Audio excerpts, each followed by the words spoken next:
Hi, I wanted to go over the rest of the notes from class on Thursday. We need to be moving forward, so I need to go over what we didn't cover in class.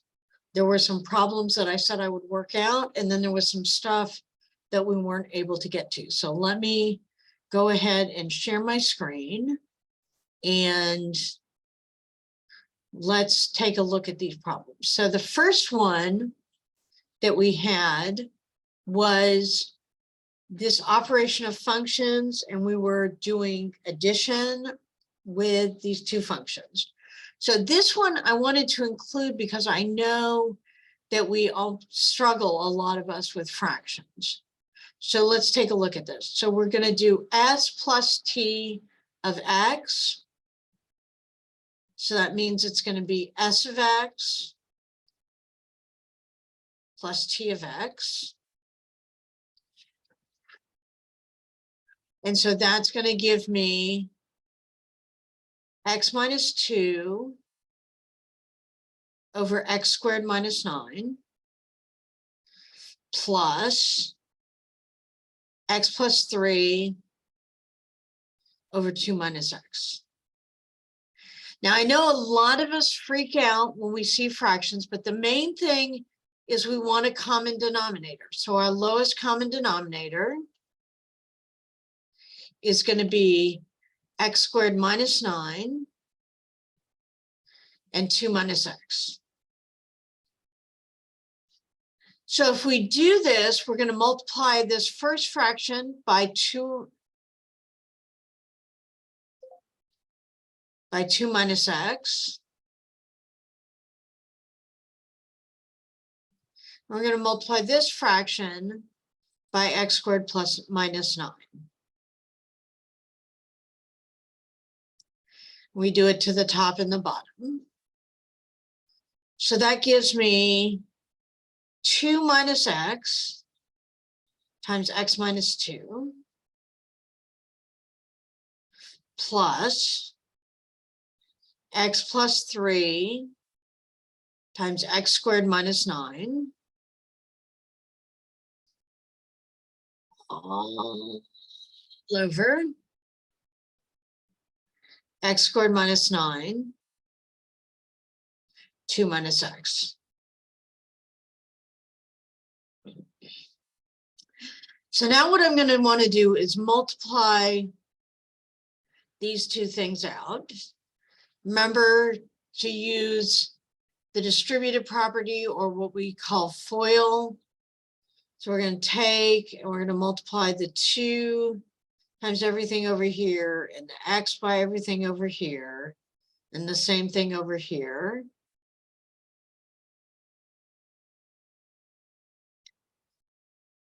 So that's going to give me, see, 2x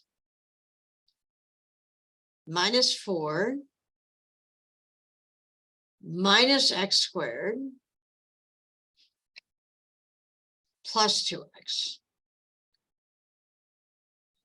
plus, and then let's see, x cubed minus 9x plus 3x squared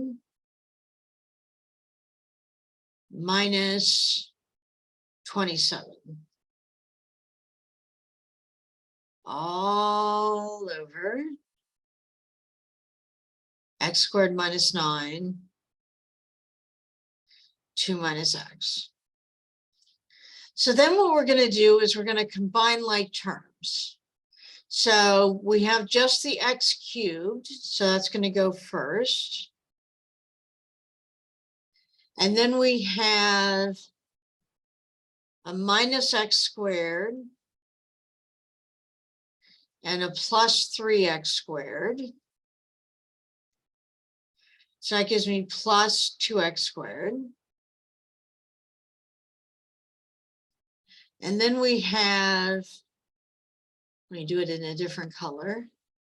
We have plus 2x plus 2x minus 9x, so 9, 8, 7, 6, 5. minus 5x. And then we have negative 27 and a negative 4, 27, 28, 29, 30, 31. Minus 31 all over x squared minus 9, 2 minus x.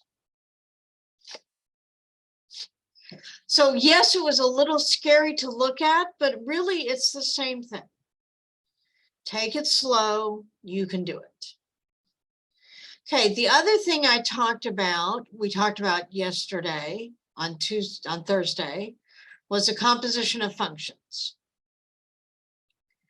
So let's take a look at this one. So we're going to do n of m of 0, and then we also want to do the domain.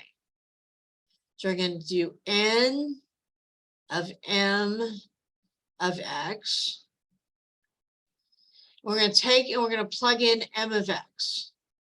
So we're going to have n of the square root of x plus 8.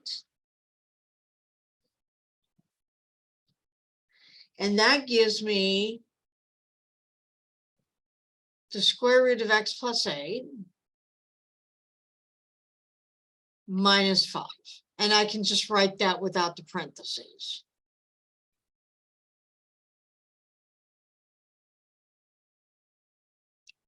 So the restriction on this is we have an even root.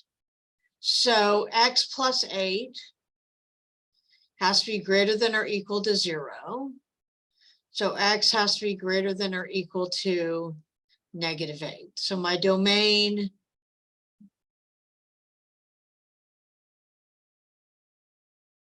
is negative infinity. Oops, no, it's not.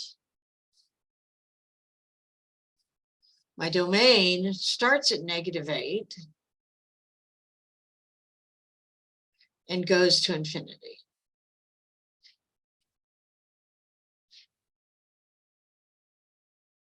Okay, let's look at another one. So we want r of n of x. So r of n of x. So it's r of x minus 5. So we're going to plug that into r. So it's going to be the absolute value of 2 times x minus 5 plus 3. So that gives me the absolute value of 2x minus 10 plus 3. So it's the absolute value of 2x minus 7. Now, are there any limits on what you can plug in? No. We have no limits on what we can plug in to the absolute value. So our domain is negative infinity to infinity. And I'm going to pause the video for a second. So, because I have someone sitting at my door. So let me pause the recording for a second. And I'll pick it back up. Okay, so there we go. So this one, again, because it's an absolute value, we can plug anything in. The only restrictions we have to worry about is fractions and even roots. Okay, let's do one last one. Let's do p of x. So we're going to have p of x. So that means we're going to have p of x squared minus 9. So we're going to have x squared minus 9 squared minus 9. Now, I have to admit, I use the pattern, but because not everybody knows it, let me write out the FOIL for this. So we're going to do x squared minus 9 times x squared minus 9 minus 9. So x squared times x squared is x to the 4th. X squared times minus 9 is minus 9 x squared. Negative 9 times x squared is minus 9x squared. And negative 9 times negative 9 is plus 81. And then we have the minus 9. So we're going to have x to the 4th minus 9 and 9 is 18x squared plus 81 minus 9 is 72. Now this is a polynomial. Okay, so a polynomial, the domain is negative infinity to infinity. I think you're getting the hang of it. At least I hope you're getting the hang of it. It's not that hard. Don't make it harder than it has to be. I think the hardest part, at least for me, when I was learning how to do this, is this step right here, where we're plugging it in and going to the new thing, right? That's where it gets a little tricky. Once you get to this, it's just algebra. It's the plugging in part that gets tricky. Okay, let's look at one last one for composition. So we have f of x and g of x, and we want f composed of g of x. So we have f composed of g of x. That is f of g of x. So that's f of the square root of x plus 3. And then we're going to take that x plus 3, plug it into f. So we're going to have negative 5 over the square root of x plus 3 minus 2. Okay, so this is like when we worked in class on Thursday. So the first thing I know is I know that x plus 3 has to be greater than or equal to 0, because we can't have a negative under the bracket. So x has to be greater than or equal to negative 3. The other thing I know is that the square root of x plus 3 minus 2 can't be 0. So the square root of x plus 3 can't equal 2. So the square root of what gives me 2? Well, that would be 4. So x plus 3 can't equal 4. So x can't equal 1. So the way the domain is going to work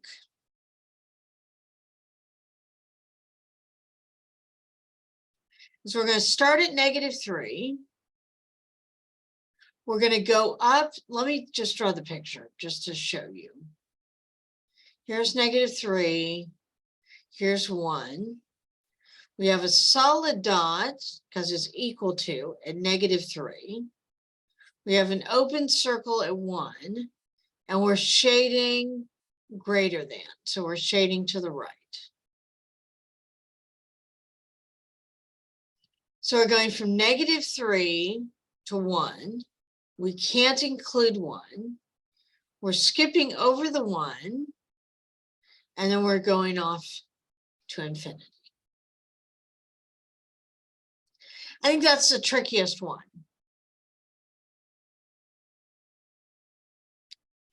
Okay, so then the other thing we talked about was decomposition of functions. And the idea is, like I was saying, we want f of g of x. So g is the inside, and F is the outside. So for example, in this problem, g of x would be x minus 8, and f of x would simply be x squared. Okay, the inside and the outside. Let's look at a couple more. So again, inside and outside. So g of x is 4 minus x squared, and f of x is the absolute value of x.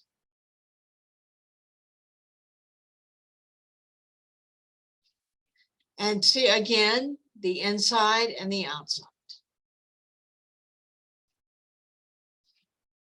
One way you could think about it is we got the f of x, the g of x, from being the inside.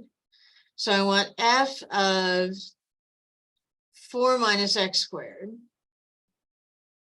to equal the absolute value of 4 minus x squared. So that gives me that f of x is the absolute value.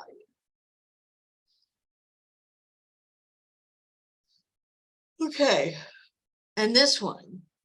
So what I would say is I would say g of x is x minus 3, and f of x is 11 over x.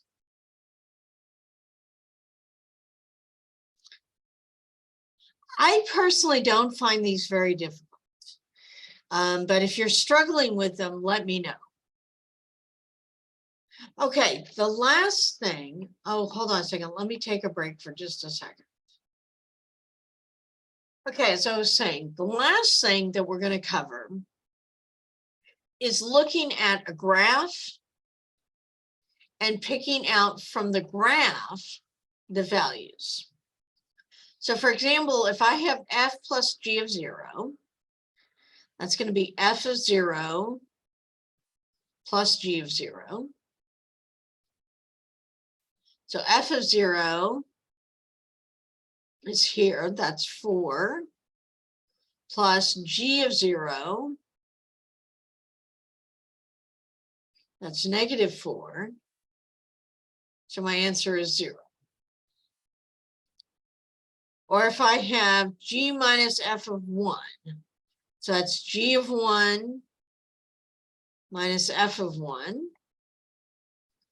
So g of 1 is negative 3 minus f at 1 is 4. So it would give me negative 7. Okay, take a minute, pause the video, work out these next two problems. So we have f times g, g times f of 2, and f over g of negative 3. So pause the video for a second, try these problems. So I'm going to pick up right away, and I'm going to say g of 2 times f of 2. So g of 2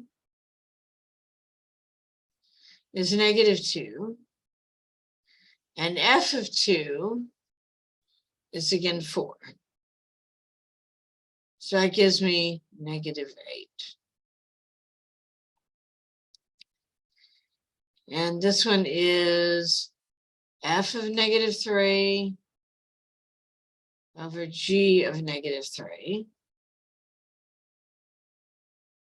So let's see, f of negative 3 is undefined.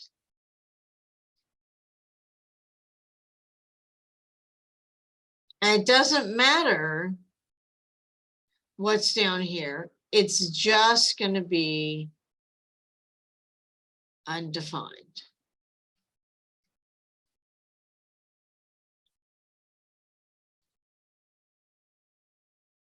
Okay, now we have, oh, excuse me. Now we have the composition. So this is going to be f of g of 3. So we have f of 3, or g of 3, which is -1. So we're going to have f of -1.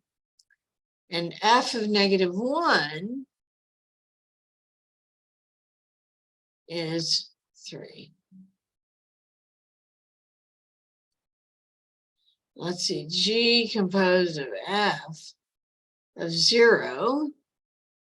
So f of 0 is 4. So g of 4.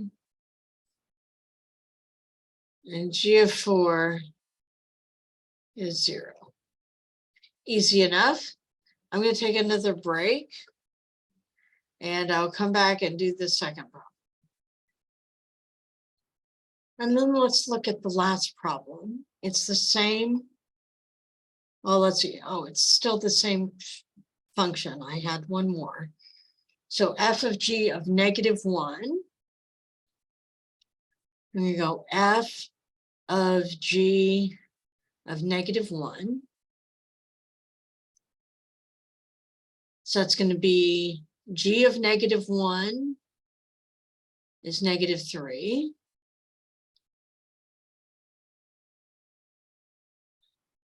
And f of -3 is undefined.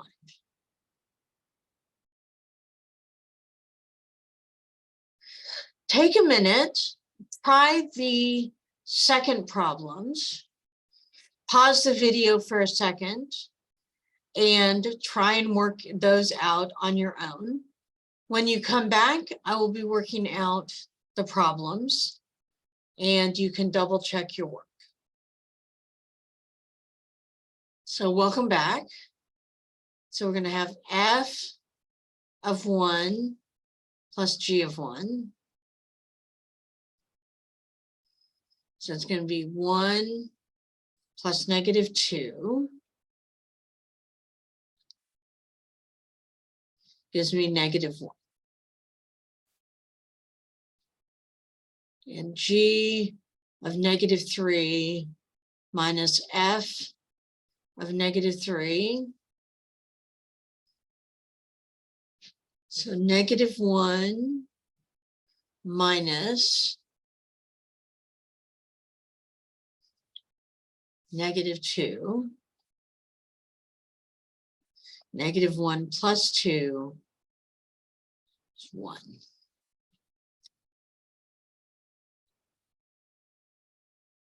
F of -1 over, oops, I'm sorry. I got confused. It's g of -1 over f of -1. So g of -1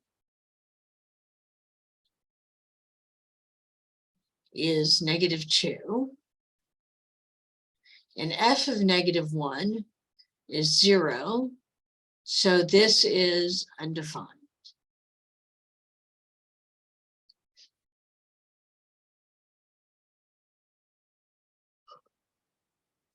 And f of 2 times g of 2. So f of 2 is 2. And g of 2 is -1. So -2. This isn't hard. It's just paying attention to detail. So f of g of 1. So g of 1 is -2. So f of -2, f of -2 is -1. G of f of -4. So let's see, f of -4 is -3.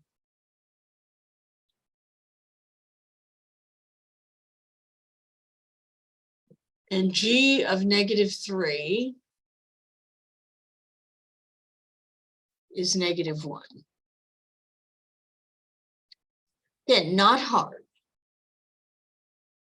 And then the last one is G of F of 1. So F of 1 is 1. So that's G of 1.